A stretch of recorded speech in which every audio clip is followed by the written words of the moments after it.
Supra, everything you need to know. Hello and welcome back to MIA Luxury Cars. For today's video, we will be going to talk about Supra, everything you need to know. Let's get started. Here is all the information you require to become familiar with the Toyota Supra. It was a pony vehicle before it was anything else. Ford introduced the Mustang in 1964, sparking the trend for beautiful, reasonably priced sedans with powerful engine known as pony cars. Toyota eventually wanted to join, and in 1970, they introduced the rear-wheel drive Celica. Over the years, the vehicle underwent a number of changes, and in 1978, the Celica line gave birth to the Celica XX, or Dos Equis in Spanish. Because the North American division of Toyota disliked the name, they changed it to Celica Supra. The hood of the Supra had to be extended because it was a more potent version of the standard vehicle. Because Toyota specifically modified the iconic M engine, which originally powered the famed 2000 GT sports vehicle from the 1960s, to have two more cylinders for the Supra. Toyota has always been associated with dependability and reliability. Lotus, a British automaker, around 1970.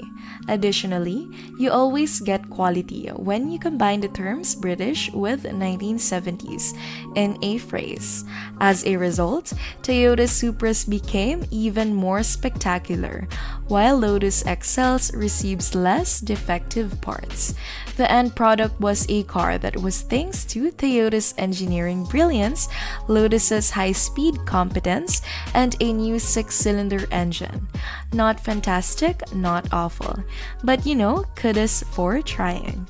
The first generation A40 Celica Supra was updated into the A50 in 1981.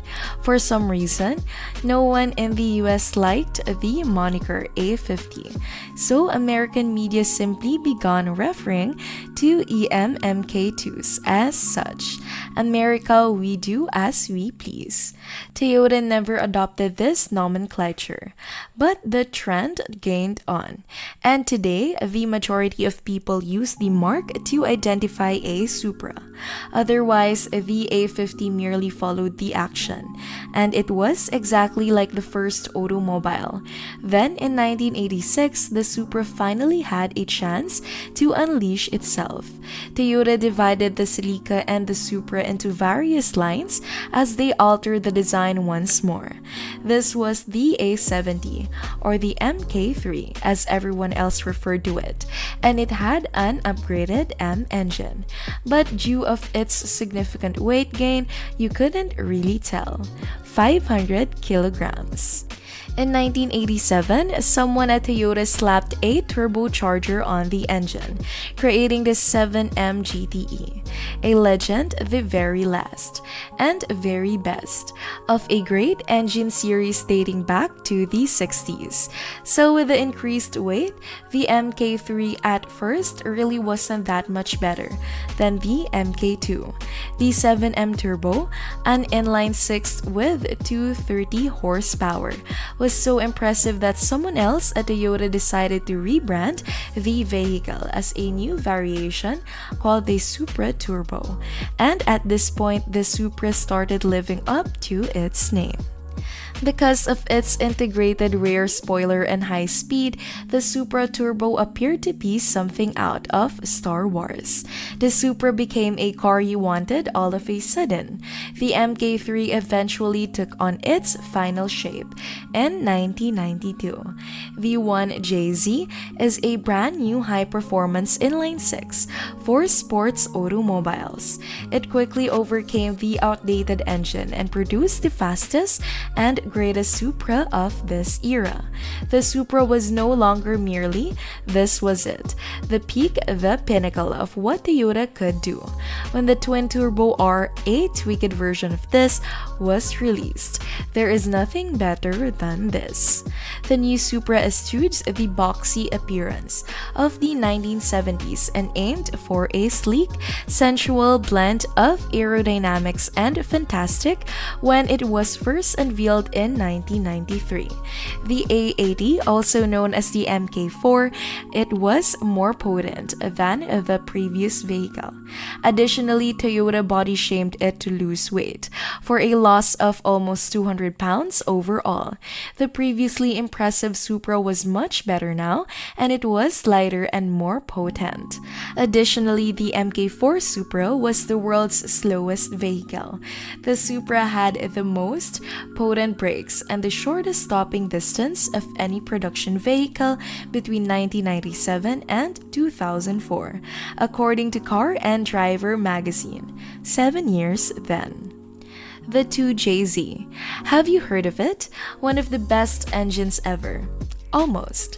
A more potent variation of the 1JZ. The 2JZ was unbreakable. That meant that any skilled mechanic could change out a few components, turn up the boost, and it wouldn't take long for people to start referring to ludicrous numbers like 800 horsepower.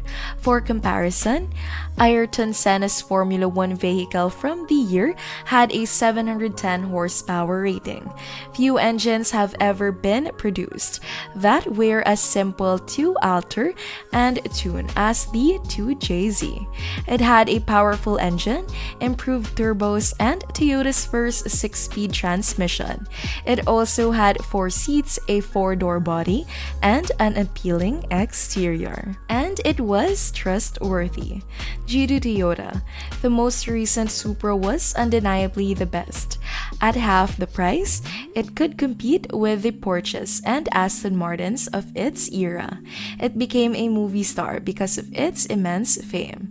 Literally, it received the title role in the first Fast and Furious together with supporting cast members Vin Diesel and Paul Walker. The Supra's prominent position more than any other single element introduced an entire generation to the Japanese sports car scene and automobile culture in general. The MK4 Supra was renowned and revered. Even the stunning Supra failed to persuade customers to part with their cash.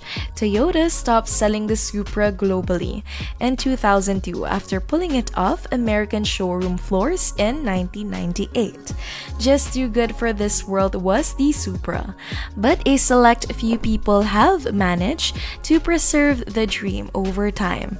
Supras are still being found, modified, and sold by tuners, quietly elevating the 20-year-old vehicle to the top of a second-hand car market. Even while a mint-condition MK4 would have only cost roughly $40,000 when it was first released, it may be now fetch 6 figures on the open market. Therefore, if you have an old one laying around, you can be wealthy without even realizing it. Why though? Would you sell it? The cooperation between Toyota and BMW to develop a new sports vehicle platform they can both use is currently the worst kept secret in the industry. According to rumors, Toyota wants a Supra. Some even speculate that it might be a performance hybrid, like a smaller 918. If so, the Supra will once more be breaking down limits and popularizing hypercar performance ideals. The Supra of yesteryear, a mid-range Toyota that was accessible to the general public, based on an aged sedan, and with an engine that was too heavy, stands tall as one of the all-time greats of the industry, regardless of what Toyota does or doesn't accomplish next. It's among the best vehicles ever produced. What have you learned about our topic? Please let me know by leaving a comment below. And if you enjoyed this video, please press the like button, turn on the notification bell, and subscribe to our channel for more videos like this. Thank you for stopping by to watch. See you in our next video.